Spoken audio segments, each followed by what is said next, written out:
네, 안녕하십니까 여러분, 알파즈입니다. 좋은 하루 보내셨을까요? 그야말로 지금 시장은 테마주 전성시대다.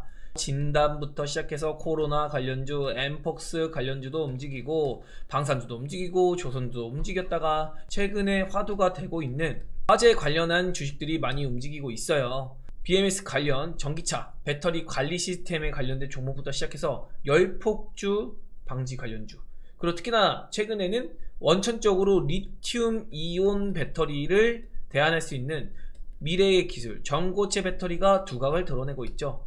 여러분, 리튬 이온 배터리라고 하면 여러분 흔히 아는 삼원계 배터리입니다. 우리나라가 가장 잘 아는 뭐 NCM이라던가 NCA, 뭐 NCMA도 요즘 많이 사용하고 되고 있죠. 니켈, 코발트, 망간, 니켈, 코발트, 알루미늄, 니켈, 코발트, 망간, 알루미늄, 이런 식으로 배합을 해서 만드는 전지인데, 요거 간단한 논리를 제가 간략하게 설명드린다고 하면은, 기존의 리튬 이온 배터리는 이렇게 분리막이라는 게 존재를 해요. 그런데 이 앞에는 양극, 이 뒤쪽은 음극. 그래서 음극으로 에너지가 충전이 되고 양극으로 방출이 되는 그런 식의 움직임으로 에너지를 발산을 한대요. 여기서 문제는 이 액체 전해질이거든요. 이 액체 전해질이 분리막을 왔다리 갔다리 합니다. 그래서 이 왔다 갔다 하는 걸 누가 데리고 다니냐면 이온이에요. 리튬 이온이라고 하거든요. 그래서 음극과 양극 왔다 갔다 하는 중에 뭐 분리막의 어떤 상품성 저하, 아니면 분리막에 문제점이 생긴다거나, 혹은 전해액의 퀄리티가 떨어진다거나, 이런 여러가지 문제로 분리막이 훼손됐을 때 양극과 음극의 소재가 만나게 되면 이게 열폭주를 일으키거든요. 그런 문제가 돼서 옆에 있던 셀들이 다 연쇄적으로 불이 나면서 화재 사건이 일어나고 이러는 건데, 기본적으로 전고체 배터리는 애초에 양극과 음극이 만날 일이 없거든요. 고체 전해질이기 때문에 얘네가 이제 딱딱하게 굳어 있잖아요. 그 상태에서 에너지만 왔다 갔다 하는 구조예요. 그래서 전고체 배터리가 대안점을 갖고 있는데, 문제는 지금 전고체 배터리의 상용화가 상당히 거리감이 있다. 가장 빠른 삼성 SDI가 아마도 27년에 상용화를 준비하고 있다고 해요. 그리고 SK 온이 30년, LG 에너지솔루션이 29년, 이런 식으로 지금 가이드를 잡고 있는데, 뭐 우리나라 말고는 도요타 같은 경우가 전고체 배터리를 핵심적으로 강조하면서 27년도 출시를 앞두고 있다는 것. 그래서 이 정도 기본적으로 전고체 배터리 개발 현황을 알고 계시면 될 것 같고, 뭐 오늘 가장 강세를 보였던 이스 스페셜티 케미컬, 리튬 황 배터리를 만드는 소재 중에서 황을 다루거든요. 리튬이 아니라 황입니다. 황에 대한 Li2S라는 리튬황을 만들어서 이제 에코프로 BM 정도에다가 납품을 해줘요. 그래서 에코프로 BM이 리튬과 합성해서 리튬 황 배터리를 만드는 구조거든요. 일단 그렇기 때문에 이 원료를 다룰 수 있는 게, 현재는 이스 스페셜티 케미컬이 스페셜 리스트로 나서고 있고, 이스 스페셜티 케미컬 빼고는 레이크 머티리얼즈라고 있습니다. 지금 레이크 머티리얼즈 같은 경우는 이제 자회사에 리튬황 배터리를 똑같이 만드는 특허를 가지고 있고, 공장도 이스스보다는 훨씬 더 빠르게 구축을 해놨거든요. 그런데 일단은 지금 상용화의 전력이 없고, 또 샘플링도 이스보다는 약한 상태입니다. 다만 이스 같은 경우는 어떠한 공장이 있거나 뭐 이런 상태가 아니기 때문에 오로지 기술력으로만 지금 준비를 하고 있는 단계라서, 뭐 조만간 공장을 짓는다고는 하는데 아직 검증이 되지 않은 단계거든요. 그만큼 전고체는 아직 갈 길이 멀긴 하다. 그리고 미래의 기술이다. 그리고 원천적으로 상용화가 안 되는 이유 중에 하나는, 리튬 이온 배터리 같은 경우는 충방전의 효율성이 매우 좋습니다. 그런데 전고체 배터리 같은 경우는 아직까지는 200회 정도 충방전을 거듭하면은 그 다음에 배터리 효율성이 매우 떨어져요. 그래서 이 충방전의 횟수를 높이고 있는 기술력을 지금 확보하고 있는 중이고, 일단은 에너지 밀도 자체가 매우 좋기 때문에 한번 충전하면은 뭐 800km까지도 주행이 가능하고 900km까지도 주행이 가능한 그런 상태인데, 이런 보완점들을 만들어서 이제 출시가 될 거라는 거. 어쨌든 뭐 이런 기술력에 대한 부분보다는 현재 시장에서 이 전고체 배터리가 두각을 드러내고 있다는 것. 그리고 바이오 쪽에서는 최근에 코로나, 엠폭스, 그리고 CMO 관련한 생물보안법 관련주, 이런 애들이 움직이고 있어서, 사실 바이오 하면은 핵심적으로는 바이오 테크를 봐야 되거든요. 근데 바이오 테크보다는 옆구리로 빠져있는 이런 종목들. 그리고 2차 전지에서는 또 똑같습니다. 뭐 양극재라던가 셀, 음극재, 뭐 이런 주요 소재들보다는 전기차 화재와 관련된 대체 테마가 형성이 됐다고 볼 수 있어요. 그래서 바이오 쪽에서도 테마, 2차 전지 쪽에서도 테마의 전성시대가 열리고 있다. 이 정도로 봐주시면 될 것 같아요. 그래서 오늘의 정합판을 한번 본다고 하면은, 어제 같은 경우는 이쪽 아래쪽에 진단키트가 매우 강했습니다. 그래서 진단키트와 그리고 코로나 뭐 백신이라던가 근본적인 치료제 관련주들이 강세를 보였다고 하면은, 오늘은 전고체 배터리를 필두로 뭐 NCM이나 이런 것들이 3원계 배터리라고 했잖아요. 3원계 배터리 외에 뭐 LFP 배터리 혹은 전고체 배터리 삼성 SDI 벤더들이 좀 강세를 보인 것이고, 정작 삼성 SDI는 그렇게 상승세를 못 만들었거든요. 그러니까 이 시총이 큰 종목은 테마성은 떨어진다 이 얘기를 하고 있는 거예요. 철저하게 삼성 SDI를 배제하고 움직인다는 거는 어떤 테마적으로 움직이고 있는 거구나, 이 정도로만 보는 게 맞는 것 같고, 또 나노팀 같은 경우가 이게 무선 충방전 서비스를 제공하거든요. 그래서 과충전에 대한 이런 것들을 방지할 수 있고 방열 소재를 다루는 기업입니다. 근데 나노팀 같은 경우는 매매도 하고 그냥 괜찮게 생각했는데 수급이 너무 꼬여가지고 지금 뭐 매매 생각이 별로 안 드는 그런 상태라는 거, 이 정도 얘기 들어볼 수 있을 것 같아요. 오늘까지는 전고체 배터리 관련주가 힘을 좀 써줬는데 과연 이 시세가 이어질지는 조금 물음표다, 조금 그런 상태고, 전고체 배터리뿐만 아니라 LFP 배터리 기술이 있는 종목들, LFP 배터리 같은 경우는 거의 각형으로 많이 나거든요. 근데 각형 배터리가 사실 내구성이라던가 아니면 안전 쪽에 굉장히 강한 모습을 많이 보이고 있어요. 그래서 LFP 쪽이나 아니면 각형 배터리 관련주, 그래서 LFP 하면은 뭐 오늘 강세를 보였던 탑머티, 엔시스, 뭐 이런 종목들이 또 LFP에 특화가 돼 있거든요. PNT 같은 경우도 LFP 최근에 시작한다고 하니까 모멘텀이 조금 될 수 있는 거고, 그리고 또 하나 있습니다. 뭐냐면 나트륨 이온 배터리. 나트륨 이온 배터리 하면은 우리나라에서는 이제 하드카본을 제작하는 애경 케미칼, 오늘 상가 같죠. 그래서 이런 종목들이 부각이 되는, 3원계 배터리를 제외한 어떤 폼팩터가 부각이 될 수 있는 그런 요소인데, 사실 그렇게 따지면은 리튬 메탈 배터리 해가지고 포스코홀딩스 이런 종목도 움직일 만한데, 일단 시총 큰 종목들은 움직이지 않았다는 거, 그런 것들을 봤을 때는 지금은 이 전고체 테마도 그냥 테마다 말 그대로, 지금 진짜 본질적으로 어떤 랠리를 만든다? 이러기보다는 지금 시장이 아리까리한 상황에서 어떤 순환매를 자극하는, 개별주의 수급을 좀 전달해주는 그런 역할을 해줬다라고 볼 수 있는 거고, 또 반도체 쪽이 어제 미국 시장에서 강세를 보였어요. 그러면서 이렇게 오랜만에 디자인하우스, 팹리스, HPM, AI가 붙은 쪽으로 강세를 보였죠. 그리고 챗GPT, AI, 로봇주 이런 쪽으로 조금 수급이 붙었는데, 저는 이쪽은 보지 말자라고 내내 얘기 드리고 있어요. 그리고 반도체 쪽도 아침에 강세 보였지만 이렇게 음봉 만든 종목들도 꽤나 있다는 거, 그리고 셀이나 아니면 진짜 음극재, 양극재 이런 쪽은 오히려 음봉 마감했거든요. 이런 것도 굉장히 특이한 상황이고, 오늘 코스닥에서는 상당히 상승 종목이 많이 나왔다. 그 배경에는 시가총액 상위주의 약세가 조금 더 들어갔다. 특히나 알테오젠 같은 경우도 키트루다 SC가 이게 우리나라에서 국내 임상 돌입했다고 하거든요. 그럼 이것도 하나의 호재가 될 수 있는데, 아침에 한 4% 오르다가 기어이 그냥 빠져버렸어요. 그러니까 재료보다는 수급의 논리로 움직이는 시장이다, 이렇게 볼 수 있는 거고, 셀트리온은 진짜 대체 왜 안 가는지 모르겠고, 그리고 코스피에서는 그냥 미국 시장이 많이 올랐고 글로벌 증시 올랐으니까 그거에 맞는 키 맞추기 정도만 해놓은 상태에서 관망을 하는 시세가 이어졌다. 그래서 코스피를 보면은 아침엔 진짜 하이닉스 하나 올랐거든요. 우리 금융지주가 한 2% 올랐었나? 그랬는데 마지막에는 금융주가 조금 힘이 돼서 종합지수 끌어당기려고 올라오긴 했어요. 그러나 이것도 그냥 종합지수 당겨서 유지하려고, 시세 유지하려는 그런 움직임이었지, 진짜 뭔가 개별적인 기업의 모멘텀, 기업의 어떤 개선세 이런 걸로 오른 것만은 아니었다. 이 정도로 좀 얘기를 드려보고 싶네요. 그래서 오늘의 이야기를 이제 쭉쭉쭉 시작해 볼 수 있도록 하겠습니다. 자, 거짓말쟁이는 누구일까요? 미증시가 어제 다시 한번 강세 만들었습니다. 알파제는 이번 주 들어서 미국 시장이든 글로벌 증시든 수급 정리가 필요할 것이다. 수급 정리라는 게 상단이 제한된 상태에서 횡보를 하든지 빠지든지 이런 얘기를 하고 있는데, 갑자기 미국 시장이 한번 더 올랐어요. 근데 어제 제가 우리 라이브 통해서 얘기 드렸던 게, 어제만큼은, 월요일 하루만큼은 더 상승 만들 수 있습니다.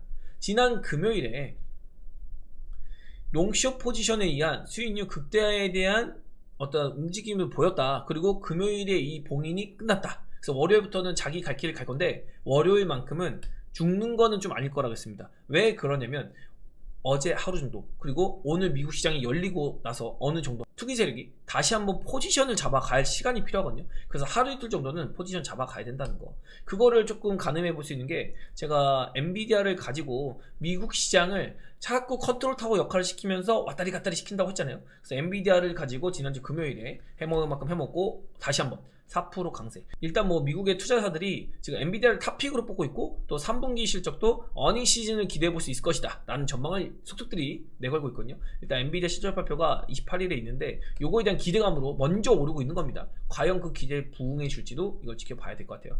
그래서 미국 시장은 이러한 어떤 끼어 맞추기로 오르기는 했는데, 어제 시장이 굉장히 튀겠습니다. 아시아 시장에서 엔화 강세 발작으로 장중 눌림이 나온 거랑 어제 미국 시장의 움직임이 너무나도 대조적인 움직임을 보였거든요. 그럼 과연 아시아 시장이 정상적인 움직임으로 움직이는 걸까요? 아니면 미국 증시가 오버해서 한번 움직임을 보인 걸까요? 거짓말쟁이는 누굴까요? 제가 가끔씩 얘기 드린 것 중에 환율, 원자재, 채권, 증시라는 이 자산시장의 대표 4가지 섹터에 대해서 얘기를 드리고 있는데, 역시나 자산시장은요, 환율이 가장 큰 규모를 자랑하고 있고요. 그리고 원자재, 채권, 증시 순서로 자산시장의 크기를 만들고 있어요. 그렇다면 가장 가벼운 증시를 속이기가 쉬운 거거든요.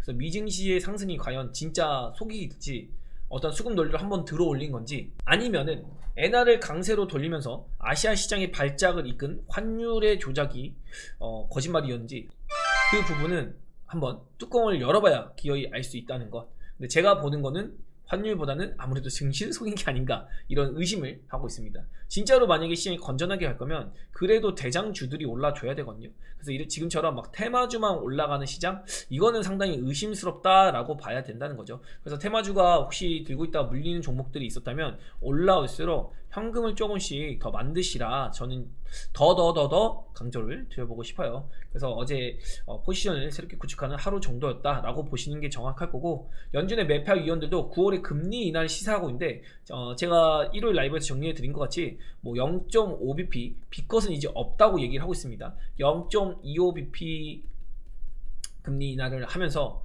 일단은 경기 침체에 대한 우려감을 소프트하게 만들어 간다, 이런 포지션을 구축하고 있는 연준의 반응이고, 중요한 거는 이번 주 금요일에 BOJ에서의 간담회가 있고요. 또 그날 밤 바로 잭슨홀 미팅, 파월 연준 의장의 발언이 있습니다. 그래서 여기서 우리가 힌트를 한번 받아봐야 될 것이다. 뭐 사실 뻔한 얘기 할 거는 같은데, 그래도 요 이벤트를 앞두고 있어서 살짝 시장 자체가 관망세를 계속해서 만들고 있는 것이다 라고 보시면 될 것 같고, 달러가 약세로 돌아서면서 엔화와 원화가 강세를 만들었어요. 당연히 그렇게 되면서 지금 금리 인하, 즉 통화 정책이 시작도 되지 않았는데 먼저 선제적으로 달러가 약세로 돌아서 버렸다. 이래 보니까 경기 침체 우려감, 이런 것들이 오히려 부각이 되는 거죠. 달러의 약세가 부각이 되는 게 아니라 엔화의 강세가 부각이 되는 흐름으로 아시아 시장이 자꾸 위축되는 모습을 보이고 있는 상태다. 그래서 우리 시장의 파생 시장 속도 보면은 2740포인트를 못 넘어가게 외국인이 막아놨거든요. 제가 계속 얘기 드린 게, 상단은 제한된 상태에서 잘 가면은 상단 박스, 못 가면은 이렇게 하단으로 밀리는 그런 현상이 일어날 것이다. 그래서 이렇게 시세를 만들 수가 있어가지고 요거 좀 조심해야 될 것 같은데요 라고 얘기 드리고 있는 거고, 2740포인트에 강한 저항 구간을 만들어 놓아서 이 투기 자금이 부담스럽게 이어지고 있다. 그리고 오늘 미시장의 영향을 받아서 강세 시작을 하겠으나 여전히 이번 주는 관망하는 포인트 가지고 시장을 대응하는 게 적절할 것 같다. 신규적으로 무언가 자꾸 공격적인 대응, 제가 어제도 베타제분들께 강조드린 게 현금 쓰지 마시자. 일단 8월달은 조금 조심하는 게 좋아요. 지금 뭐 그렇다고 폭락이 막 뭐 서킷 브레이커 걸린 것 같이 나온다 이렇게 보기보다는 그냥 서킷에 걸리고, 그리고 이제 반등이 나왔으면은 이게 반등이 너무 강하게 나왔다라고도 볼 수 있는 거거든요. 일단 쉬지 않고 V반등 나왔잖아요. 그럼 이거에 대한 수급 정리에 대한 움직임이 조금 나와줘야 돼요. 이것도 기간이 조금 동반이 돼야 되거든요. 그래서 그 흐름 보고 나서 시장 흐름 보고 나서 그 다음에 매매 대응을 가져가면 어떨까. 그래서 제가 2640포인트부터 여기 위부터 이 부분부터는 2700을 기준으로 최대치를 잡고 현금을 좀 만드는 대응을 하자라고 지속적으로 얘기 드리고, 저희도 오늘 추가적으로 현금을 만드는 그런 움직임을 보였습니다. 그래서 이제는 대응 자체가 굉장히 좀 편하게 되는 그런 상태가 되고 있는 거고, 2차전지도 포기하면 안 되는 섹터라고 제가 강조를 많이 드리고 있잖아요. 그래서 최근 전기차 화재 사건으로 2차전지 투심이 꺾이고 있는데, 핵심은 우리 증시에서입니다. 미국 증시에서 주말 내에 포르투갈 200대 전손화재 일으켰는데 미국 증시에서는 테슬라가 또 3% 강세 마감했어요. 그러니까 이건 우리나라의 투심이기 때문에 이거 어느 순간 돌려세우는 거 일도 아니라는 거죠. 그리고 이거 불난 것도 테슬라 배터리도 LNF가 아니라 파나소닉의 셀이었거든요. 그래서 이런 걸 봤을 때 K 배터리의 안정성과 기술력이 오히려 부각되어야 될 시기인데, 이런 것들이 부각되지 않고 자꾸 여론에서 나오는 전기차는 안 좋아, 전기차를 뭐 도태시키는 이런 식의 마녀사냥식 움직임이 나오는데, 그게 과연 맞는 것인가. 결국 그런 사람들이 제일 먼저 전기차 타거든요. 예전에 2008년도에 우리 촛불 집회 많이 나가신 분들 계실 겁니다. 광화문에 그때 광우병 사태가 있었어요. 근데 지금 우리 일상에서 미국산 소 안 먹고 살 수 있나요? 이거 안 먹고 사는 사람 별로 없을 겁니다. 육식 하시는 분들 중에서. 똑같아요. 나중에 지금 막 전기차 주차장에 들이지 말라 뭐하라 하면서 난리치는 그런 분들도 3, 4년 뒤에는 그런 분들이 전기차 사가지고 아파트 주차장에 주차하고 있습니다. 분명히 이거는 여론 편향적인 부분이 있기 때문에 이런 거 너무 휘둘리지 마시고, 우리는 일단 뭐 그건 그거고 투자자의 마인드로 봐야 되는 거잖아요. 결국 글로벌 시장에서는 전기차는 갈 시장입니다, 여러분. 그리고 테슬라가 정말 천재적인 그런 마케팅을 하고 있다는 거는 금리 인하 시기랑 맞물려서 전략 모델인 모델 Y의 신모델 주니퍼가 이제 출시 예정으로 스파이 라인이 계속 뜨고 있거든요. 그래서 이거 출시되면 모델 3도 효과를 받지만 모델 3는 승용차잖아요. 근데 사실 글로벌적으로도 모델 Y가 굉장히 각광을 받고 있고 SUV가 더 추세로 가고 있기 때문에 이건 또 모델 3랑 파급력이 다릅니다. 그래서 모델 Y의 이 페이스리프트 모델 자체가 언제 나오냐, 금리 인하 시기랑 맞물려서 내보낸다. 일론 머스크가 이미 예전부터 공언을 했었어요. 그래서 이 주니퍼의 출시를 앞두고 있고, 뭐 로보택시부터 시작해서 모델 2 내년에 이제 출시가 되거든요. 요게 아마도 LFP라던가 아니면 나트륨 이온 배터리 탑재가 예정이 돼 있거든요. 그래서 이 모델 2는 완전한 보급형으로 출시가 될 거기 때문에 요거에 대한 파급력 이런 걸로 기대감이 테슬라의 주가에 녹아날 수 있다.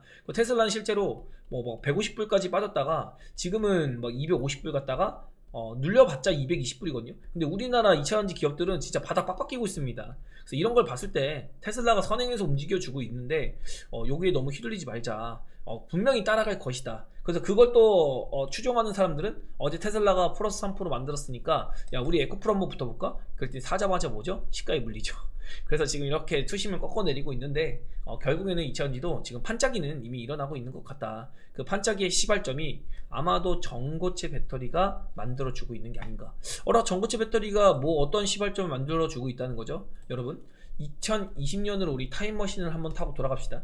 2022년도에 뭐가 그렇게 유명했었죠? 바로 이 금양이라는 종목이 2차전지 사업을 진출하면서 이때 원통형 배터리 그리고 몽골 광산 뭐 이런 거 진입한다고 하면서 엄청나게 뜨거운 화두로 2차전지 사업을 진입한다라는 것으로 주목이 됐었죠. 그리고 사막 알루미늄 알박 관련주가 강세에 보였고요. 그때 최대 핫했던 게 바로 코스모학이라던가 성일아이텍, 세비캠 등의 폐 배터리 관련주였어요. 지금 여기서 보면은 사장님 지금 23년도에 이 친구들이 불 뿜은 거 아닌가요? 라고 얘기를 할 수 있어요. 그런데 이거 22년도에 저거는 최고치이고 우리가 22년도의 시세를 한번 봅시다. 22년도에 이미 출발을 하고 있었습니다. 22년도 중반에 시장이 엄청 안 좋았거든요. 근데 22년도의 시세를 딱 본다고 하면은 이게 작은 폭이 아니에요. 코스모학도 13,500원에서 2배 이상 뛰었고요. 3만원까지. 금양 같은 경우도 5,000원에서 41,000원까지 8배, 사마알루미늄도 16,000원에서 45,000원까지 3배, 그리고 성일하이텍도 상장하자마자 2배 이상의 퍼포먼스 보였고요. 세비캠도 상장하자마자 거의 3배에 육박하는 퍼포먼스 보였습니다. 이게 시장이 안 좋았던 2022년도의 시세예요. 그러니까 지금 전반적인 전기차 업종 자체가 이때는 에코프로도 막 엄청 강세를 보이진 않았거든요. 그래서 지금 2차전지 전반적인 업종 자체를 지금 여러분이 너무 비관적으로 볼 것만은 아니다 라고 제가 얘기를 드려보고 싶은 거예요. 이렇게 테마성이 붙은 종목들이 먼저 막 오르면은 그 다음에 이제 대장주들이 고개를 슥 들기 시작합니다. 그러니까 지금 에코프로 같은 종목들 저도 뭐 엄청 좋아하진 않지만 그래도 바닥을 잡으려고 노력을 많이 하고 있거든요. 특히나 LG 에너지솔루션 같은 경우는 서킷 브레이커가 걸리던 말던 이제 바닥을 열심히 흔들흔들 지금 가격대 형성해 주고 있어요. 그래서 여기서 한 번의 박스권 돌파만 만들어 준다면 하나의 추세 돌파가 될 수 있다라고 제가 얘기 드리고 있고, 그리고 SK 하이닉스랑도 제가 얼마 전에 비교를 해봐 드렸듯이 이거 아마도 1년 전에 SK 하이닉스일 가능성이 크다. SK 하이닉스가 이렇게 시세 뱉어낼 때는 LG 에너지솔루션이 이렇게 올라줬거든요. 근데 지금 SK 하이닉스가 이렇게 박스권 만들 때 이제 LG 엔솔은 마무리를 작업합니다. 그리고 하이닉스가 올라오니까 LG 에너지솔루션이 쭉 누리죠. 지금 제가 보는 거는 뭐 하이닉스가 무너진다 뭐 한다기보다는 이렇게 박스권을 만들 텐데 아마 LG 에너지솔루션이 이 시기에 SK 하이닉스의 위치가 아닌가. 이 친구들 SK 하이닉스가 최저점에서 이제 적자폭을 줄일 때 이미 주가의 터닝은 나왔거든요. 근데 전기차 캐즘이다 뭐다 하면서 아직 LG 에너지솔루션은 주가의 터닝은 안 나오고 있어요. 그러나 3분기부터는요 진짜로 실적의 어떤 개선세가 만들어질 것 같습니다.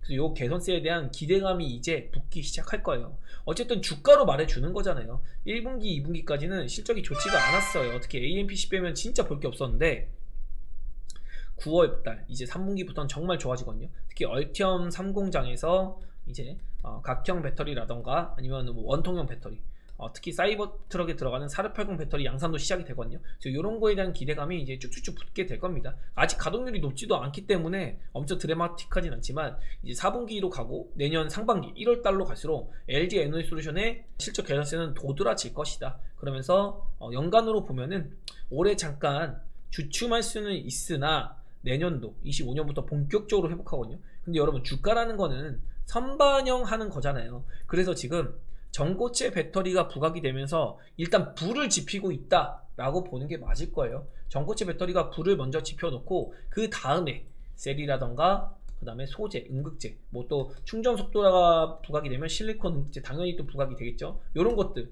한번 강하게 진짜로 랠리를 만들 수 있는 그런 여건을 만들지 않을까. 2022년도에 아마도 폐배터리 관련주 요쪽에 어떤 퍼포먼스, 알박 그리고 원통형 배터리 이런 테마성의 종목들이 형성이 됐어. 사실 알박이든 원통형이든 폐배터리든 지금 실적 별로 안 나오거든요. 근데 오로지 기대감으로 올랐잖아요. 그때 어떤 친환경이라는 코드에 꽂혀서 지금 뭐죠? 지금은 화재 걱정이 없는 그리고 미래 기술인 전고체 배터리에 지금 힘이 실리고 있는 것이다. 근데 이 힘이 실리는 테마가 나중에는 야 그럼 전기차가 진짜 좋아지긴 하겠다. 전기차 그래도 가긴 가겠네. 그런 시선이 다시 돌아오고 캐즘을 극복하는 그런 모습을 보인다면 우리가 생각하는 것보다 리튬 가격이 돌아오기 전에 먼저 주가는 돌리고 있을 수 있다. 리튬 가격이 돌아오는 것만 기다리고 있을 텐데 마냥 그렇지만은 않을 거라는 거. 요거까지도 한번 제가 얘기를 드려보고 싶네요. 그리고 마지막으로 한 번은 속일 수 있으나 두 번, 세 번 속일 수 있을까? 월요일은 속일 수 있으나 화요일, 수요일까지 계속 속일 수 있을까요? 환율이 거짓말한지 미증시의 시세가 거짓말한지를 오늘 밤 아마 미국 시장에서 얻을 수 있을 겁니다. 물론 거짓말도 진짜로 만드는 힘을 세력은 가지고 있어요. 그냥 땡겨 올리면은 그냥 갈 수 있습니다. 언제처럼? 코로나 때처럼. 코로나 팬데믹 때 그냥 땡겨 올리면서 야 우리 조정 없어. 야 지금 버블 그냥 먹고 올라가. 야 연준이 다 먹어줄 거야. 실제로 연준이 그냥 부실 채권까지 다 먹어주면서 모든 채권을 사준다라고 하면서 그냥 시장 부양해버렸거든요. 그런 것도 나올 수 있으나 지금은 기어이 그럴싸한 정도까지는 아니라는 거. 우리가 리스크 관리를 그래도 한 번쯤은 생각해 볼 필요가 있다. 그리고 달러가 약세로 되는 시기는 기어이 9월 18일입니다. 금리 인하가 시작이 되고 아니면 진짜 직전에 한 일주일 정도 이 직전에 기대감으로 약세를 갈 수 있으나 지금 한 달 전인데 너무 빨리 약세를 가버리면 이거는 아시아 증시는 진짜 좋지 않은 결과가 나올 수 있습니다. 달러가 약세가 되는 건 매우 좋은 일인데 달러가 약세짐으로써 엔화가 강세로 돌아서요. 근데 지금 엔화가 강세로 돌아서면 이게 그냥 단순하게 엔화 강세로 돼서 돌아가는 게 문제가 아니라 경기 침체에 대한 우려감이 자꾸 부각이 돼버립니다. 진짜 지금 환율보다 더 무서운 게 경기 침체거든요. 그래서 요거에 대한 우려감이 자꾸 대두가 될 수 있기 때문에 세력이 컨트롤하기 좋은 미국의 재정정책과 통화정책 사이에 있는 시기이다. 그래서 남은 8월달 시세와 그리고 9월 초 요 시세까지만 우리가 잘만 넘긴다면 진짜 앞으로는 편하게 매매할 수 있는 그런 구간이 올 거니까 편하게 보시기 바라고, 또 나스닥에서 보라 시그널이 다시 또 나왔습니다. 그래서 급락 전에 노랑보라 시그널 제가 보여드렸잖아요. 이거 뜨는데 무조건 빠진다. 그래서 현금 좀 과하게 만들어야 된다 이렇게 얘기 드렸고, 지금은 노랑 시그널까지는 나오지 않았지만 미시장이 보라 시그널을 얼마나 만들지 이것도 우리가 한번 체크해 봐야 됩니다. 보라 시그널은 세력이 시장 자체에 머리끄댕이 잡고서 들어 올리는 거예요. 그냥 안 놔주는 겁니다. 야 따라와 야 이씨 어디가 무슨 어질 떨어질러 그냥 힘으로 그냥 땡기고 있는 거예요. 근데 어느 순간 잡고 있던 머리채를 탁 놓으면 어떻게 되죠? 공중에 떠 있는 상태에서 툭 하고 떨어집니다. 그래서 과연 이 시그널을 뚫고 갈 수 있을지 저도 참 그게 궁금하네요. 그래서 미국 시장의 차트를 잠깐 보여드린다고 하면 나스닥인데, 여기서 노랑보라 떴을 때까지만 해도 여기서 이거 다시 갈 수 있을라나 라고 생각했는데 보라 시그널이 또 떴어요. 그래서 이 정도까지 구축이 되면은 이거는 불가피하게 빠질 수밖에 없다. 물론 제가 본 것보다는 조금 더 빠르고 다이렉트로 빠지긴 했는데 이 하단을 잡을 때도 노랑 시그널 나오니까 바로 땡겨줬거든요. 근데 이 보라 시그널이 뭐 한 방에 빠지는 건 아니겠지만 요거 이렇게 누적되는 거는 앞으로 뭐다? 상단 제한이 걸릴 수 있다. 제가 보는 건 여기서 이미 좀 더 오버슈팅이 꽤나 많이 나온 것 같습니다. 원래 봤던 게 한 17,100포인트 정도였는데 지금보다도 훨씬 많이 올랐잖아요. 그래서 요거에 대한 회귀 정도는 그래도 나와야 되지 않을까. 그래서 기준은 그냥 21선 보고 대응한다. 21선 안 깨진다고 하면 적절히 또 다시 갈 수 있겠구나 라고 생각하고, 21선을 그냥 깨버리는 흐름이 나온다고 하면 이거는 나중에 좀 심각하게 우리가 잘못하면은 16,000포인트 다시 갈 수도 있겠구나. 지금 나스닥이 마이너스 10% 가면은 우리 시장 다시 한번 충격 받을 수밖에 없겠죠. 그래서 그런 것까지 우리가 생각을 하면서 대응을 하되, 돈의 힘으로 그냥 뭐 땡길 수도 있으니까 그것도 우리가 감안은 해야겠죠. 그리고 우리 코스피를 한번 본다고 하면은 여전히 2700포인트 여기는 맥시멈으로 보고 있다라고 얘기를 드리고 있고, 저는 여기서부터 현금 만들어야 돼요. 2640포인트 기준치 잡아 드렸습니다. 그리고 맥시멈으로 올라가면 얼마다? 2740포인트. 여기 이상은 세력이 일단은 포지션도 못 뚫게 만들어 놨고 지금 상단 제한적으로 만들어 놨거든요. 그래서 이게 추가 상승 나온다? 그거는 잘 모르겠습니다. 근데 추가 상승 나오더라도 기어이 언젠가 한 번은 우리가 매도했던 요 가격까지는 한 번은 내려올 것이다. 최소한이 여기고요. 제가 보는 거는 그래도 2580에서 2540 요 구간까지 질질질질 셀 것 같다. 8월 말에서 9월 초까지 그때 만들어둔 현금을 사용해도 좋은 종목들 충분히 공략 포인트 있을 거니까 급하게 하지 않는다. 그리고 오늘과 어제의 흐름을 본다고 하면 여전히 제가 보는 건 요 구간 아니면 요 구간 같아요. 그런데 아마도 요 구간으로 좀 보고 있긴 해요. 시간 타임 테이블로 본다고 하면은. 그래서 이렇게 지금 짧게 이렇게 올라왔는데 요것도 뭐 굳이 따지면 요렇게처럼 보일 수 있는데 제가 보는 건 그냥 요거 같거든요. 그래서 이렇게 나온 것 같아가지고 이거는 잘 모르겠습니다. 일단 지켜봐야 될 것 같아요. 그래서 여기 아니면 여기라서 뭐 빠져도 한번 들어 올리잖아요. 그래서 이런 거 보면서 그냥 차근차근 대응하면 될 것이고, 기간적으로 막 엄청 시간을 끌면서 죽인다기보다는 이렇게 2달 동안 눌렀던 흐름이 지금의 컨트로 봐서는 한 2, 3주 이제 하락이 시작되면 2, 3주 정도 한 열흘 정도 좀 괴롭히다가 그리고 또 좋은 흐름 보일 거라서 너무 걱정하지는 말자. 엄청나게 큰 하락 이런 건 없을 것 같다. 전저점 깨고 뭐 한다? 그런 거 없을 것 같다. 이렇게 얘기 드려보고 싶어요. 코스닥이 21선을 기어이 다시 한번 올리면서 그래도 회복세를 만들어 왔습니다. 그래서 코스닥은 그래도 부러지지만 않으면은 또 코스닥이 지금 핫하거든요. 코스피보다는 훨씬 괜찮은 상태라서 뭐 엄청 빠진다라고 보기는 조금 애매할 것 같고, 혹시 빠지더라도 시총 상위주 위주의 눌림 이런 것들이 조금 나올 수 있으니까 개별주는 또 개별주대로의 테마구는 형성이 될 것 같아요. 그래서 테마주 장세가 한 2, 3주 정도는 당분간 좀 열릴 것 같다. 그래서 오늘도 상승가 하락 종목 보면은 시장이 한 1.2% 정도 상승했는데 코스닥에서 상승 종목이 1160개거든요. 그래서 상승폭에 비해서는 상승 종목이 그래도 꽤나 많다. 한 800개 정도면 적당한데 이 배경에서는 총액 상위주들이 약세를 보인 모습이 있는데, 오늘 총액 상위주 본다고 하면은 일단 에코프로 BM이 종합지수가 상승함에도 불구하고 마이너스를 기록했고요. 에코프로 마이너스죠. 알테오진도 종합지수보다 낮은 폭의 상승세를 보였습니다. 그리고 엔케미 쪽은 강세 보였고, 휴제, 삼성전자, 리가켄바이오, 오늘 딱 보니까 바이오가 약했구나. 리노공업, 셀트리온 제약 이런 종목들, 실리코트, 버러비스. 그래서 오늘 시총 상위주를 봤을 때 엄청 초강세 보인 종목은 뭐 엔캠 하나 정도? 요 정도? 이것도 뭐 엄청 초강세는 아니잖아요. 그래서 돈을 빨아들이는 주체가 없이 개별주들의 수급이 많이 퍼뜨려지는 그런 날이었다라고 보시면 됩니다. 그래서 아무래도 종합지수와 연관된 종목들을 갖고 있는 분들은 조금 지루했을 거고, 종합지수랑 연관도가 적은 분들은 오늘 시장 괜찮은데? 재밌는데? 이런 생각 한번 해보시지 않았을까.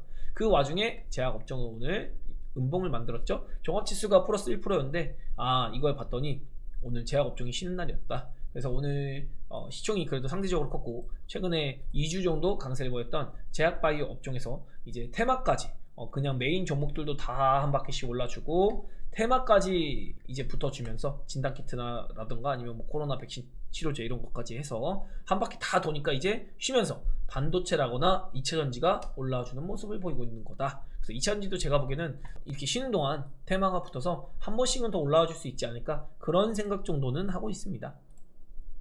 자, 그래서 뉴스를 본다고 하면은 이제 상용화 언제 하냐 뭐 이런 전고체 배터리 얘기가 엄청 많고요. 그리고 이제 방산주가 오늘 약세를 보였는데 이스라엘이 갑자기 뜬금없이 미국의 휴전 중재안을 지지하겠대요. 그래서 이런 전쟁 테마, 오늘 방산주들 그냥 훅훅 빠졌었거든요.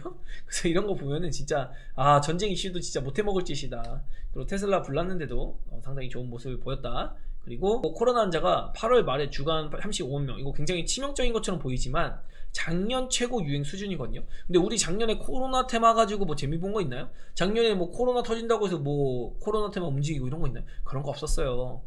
이게 일단은 코로나라는 거는 경제에 타격을 줄 수 있냐 없냐가 포인트인데, 지금 코로나 터진다고 해서 우리가 뭐 경제를 다시 봉쇄하고 뭐 이런 거 아니잖아요. 그냥 병원 다니면서 치료하고, 또 이게 고령 인구에서 많이 나타나고 있다고 해요. 65세 이상에서의 발병률이 60에서 70%라고 하거든요. 경제 비활동 인구에서 어쨌든 코로나가 많이 나오고 있기 때문에 경제 타격이 없는 상태다. 그러면 주식시장에 대한 눌림? 이런 거에 대한 과도한 우려감을 가질 필요 없는 거고, 또 진단키트 같은 경우도 당연히 이렇게 500만 개 공급 예정 이러면서 수요가 있다 보니까 매출은 나오겠죠. 그런데 너무 그거를 과하게 볼 것은 아니다. 이렇게 좀 보는 게 중요할 겁니다. 그리고 다음 주 코로나19 환자 쏟아진다. 바로 이번 주죠. 정부는 8월 말에 35만 명 예상하는데 이거 예측치를 보면은 8월 말을 정점으로 보고 있습니다. 그럼 뭐죠? 주식시장에서는요 8월 말을 정점으로 보고 있다라는 얘기가 나오면 이거는 선반영으로 꼭다리가 나온 겁니다. 이미 이것보다 더 많은, 어디까지 퍼질지 모르겠다, 우려가 된다, 막 이런 얘기가 나오면 계속 올라가는 건데 이번 주가 아마도, 아니면 다음 주가 아마도 코로나 환자의 피크를 찍을 것 같다 라는 뉴스가 계속 나오고 있다는 거죠. 그렇다고 하면은 상승 모멘텀을 잃어갈 수밖에 없는 거다, 이렇게 좀 여러분이 알고 계시면 될 것 같아요. 그리고 매크로 지표 보면은 아까 얘기 드렸던 대로 지금 환율이 조금은 올라왔거든요. 조금은 이제 튀어줬는데 이제 엔화랑 원화가 약세로 가는 거고 달러가 강세로 가는 겁니다. 그런데도 불구하고 달러가 지금도 약세로 돌아서 있는 게 회복이 안 되고 있는 상태고, 빨리 이 엔 달러가 145엔 범주에서 벗어나서 한 160엔 정도까지만 올라준다고 하면은 시장이 잘 갈 수 있을 것 같다. 그래서 아직 147엔인데 이거 불안불안한 상태입니다. 지금 여러분, 지금 시장에서는 낙관적으로 막 올라가고 랠리 만들고 있으니까 좋아 보이지만 요거 잘못해서 145엔 밑으로 내려오면 시장 폭락해요. 그래서 그런 정도는 여러분이 알고 투자를 하시면 좋을 것 같고, 비트코인도 8천만원 이하로 내려가면 야 이거 위험자산 선호 심리가 한번 꺾이는 거 아닌가, 이런 생각도 한번 해봐야 될 것 같습니다. 지금 이제 트럼프의 리서비스로 움직이는 건 아닌 것 같거든요. 또 트럼프도 지금 지지율상 해리스한테 계속 지고 있는 상황이기 때문에 지금 트럼프가 무슨 말을 한다고 해도 영향력이 별로 없어요. 지금은 지지율 높은 해리스 쪽으로 뭔가 트레이드가 일어나고 있는 겁니다, 여러분. 그리고 채권 수익률도 그냥 뭐 안정적이고 빅스 이런 것도 전혀 걱정할 부분은 없는 상태다. 그리고 오늘의 수급을 본다고 하면 그야말로 관망 장세입니다. 뭐 매수를 해봤자 2천억이고 매도를 해봤자 500억이고요. 그냥 미국 시장 맞춰서 갭상승 해놓고 차익 실현 때려놓고, 그리고 자연적으로 들어올리게 해놓고 그냥 횡보. 코스닥도 크게 관여는 하지 않는 모습. 상승 종목에서 개별주나 테마주장이 열리게 만드는 그 정도의 판짜기만 그냥 해놓고 니네들끼리 치고받고 놀아라, 나는 많이 올려주면 팔아줄게, 이 정도고. 선물시장에서도 지금 제가 로카 들어가서 지금도 보고 있는데 이거 3,800원까지 또 팔았거든요. 이렇게 장중에는 이렇게 땡겨놓고 그 다음 다시 팔아지키고. 프로그램도 엄청 많이 사는 정도도 아닙니다. 프로그램이나 뭐 아니면 선물시장의 수급, 또 현물시장의 어떤 포지션 잡는 것, 이런 것들 보면은 그냥 관망장세입니다. 외국인이 메이저가 크게 우리 시장 관여를 안 하고 있어요. 그러다 보니까 코스닥에서도 뭐 시총 상위주는 그다지 뭐 힘쓰는 모습도 없었던 거고, 그리고 전광판 보더라도 그냥 개별 테마로만 움직이는, 그야말로 테마주 전성시대를 오늘 열었던, 오늘 열었던 그런 시대고, 종합지수가 눌린다면은 뭐 일부 테마주들은 조금 움직일 수 있습니다. 돌아가면서 뭐 산발적으로 정보체가 움직일 수도 있고 진다키트가 다시 움직일 수도 있고, 아니면 AI랑 로봇은 조금 힘들 것 같아요. 아니면 뭐 K뷰티가 한번 움직일 수도 있고요. 아니면 뭐 신재생도 한번 움직일 수 있을 텐데, 신재생도 종합지수랑 좀 많이 움직이는 편이라 가지고 신재생이라기보다는 뭐 영일만 테마주 뭐 이런 거 한번 움직일 수 있지 않을까요? 그래서 그 정도로만 우리가 생각을 해보면 될 것 같습니다. 지금 시장이 아마 여기서 박스권을 만든 다음에 낮은 확률로 이렇게 치고 갈 수도 있어요. 근데 저는 요것보다는 아무래도 상단 제한적인 모습을 보이고 한 번은 숨고르기를 좀 할 수 있으니, 여러분이 이 숨고르기에 대한 대응 분명히 좀 해놓으시면은 나중에 편하게 조금 매매의 관점으로 좋은 종목들도 다시 한번 공략 포인트가 나올 것이다. 이거 제가 이런 위치에서도 계속 얘기 드렸고요. 코스닥에서도 사람들은 과도하게 이 저점에 대한 의지를 하고 있다. 이거 빠질 때도 전 요거 무조건 깬다고 보고 있다고, 그런 얘기 들었었어요. 물론 노란 시그널 나오고 반등까지는 맞췄는데 요 두 방을 못 맞췄거든요. 그래서 상당히 아픔을 받았는데 그래도 요거 잘 피했어요. 요것도 잘 피하고 종목들도 저거 피할 수 있게 잘 넘어갔었는데 저런 것들이 조금 아파하는 정도였다. 그리고 우리가 글로벌 증시 대비해서 회복력은 좀 약하지만 그래도 상반기에 우리 시장의 순이익이 103조라고 하거든요. 정말 많은 수치입니다. 예전에 2017년에 우리 시장이 2091포인트까지 상승할 때가 있었어요. 이때 1년 우리 상장사 이익이 한 100조 정도였거든요. 근데 지금 상반기만에 103조를 기록했기 때문에 지금 하반기까지 포함을 한다고 하면은 하반기에는 지금 상반기보다 더 좋아질 거거든요. 그래서 지금 우리 시장의 저평가는 여전히 지금 지속형이다. 아직도 PBR이 오늘 기준으로 종가 2696포인트인데 아마 PBR이 0.89배, 0.91배 요 사이일 거거든요. 진짜 싸긴 합니다. 지금 미국 같은 경우는 거의 1.8배고요. 일본이나 중국도 1.4배, 5배 이렇게 나오거든요. 그래서 우리 시장이 진짜 과도하게 저평가를 받고 있다는 거. 어느 순간 우리도 정상 밸류 받으러 갈 겁니다. 물론 우리가 3,300포인트 가서 꼭다리 찍었을 때 이때가 한 1.4배 갔었거든요. 그래서 이런 거 생각하면은 조금 그렇긴 해요. 그렇긴 한데 어쨌든 우리나라가 25년, 26년, 27년까지 계속해서 기업들의 이익단이 높아질 거기 때문에 기업 이익이 따라간다고 하면은 역사상 신고가도 이번에 한번 랠리를 만들 때 뽑아낼 수 있으니까 저는 기대감 가지고 우리 시장 바라보고 조금만 기다리시라. 어제 이런 질문도 제가 받았었어요. 이제 저점을 통과하는 게 한 8분 응선 넘었겠죠, 파제님. 제가 무슨 얘기 들었냐면 저는 지금 9분 응선도 넘었다고 생각합니다. 이제 진짜 얼마 안 남았어요. 진짜 하락 맞을 거 제가 올해 들어서 이 하락 나오는 거, 요 하락 나오는 것만 피하자고 노래를 불렀었잖아요. 근데 이 하락 이미 맞았고 지나갔잖아요. 그러면 지금은 폭락의 개념보다는 얼마큼 시간을 끄냐의 문제입니다. 이 시간을 끌고 나면 진짜 미친 상승 나올 거예요. 이거는 뭐 2014년 때만 보고 얘기를 드리는 건 아니고 이때 2011년과도 매우 유사하거든요.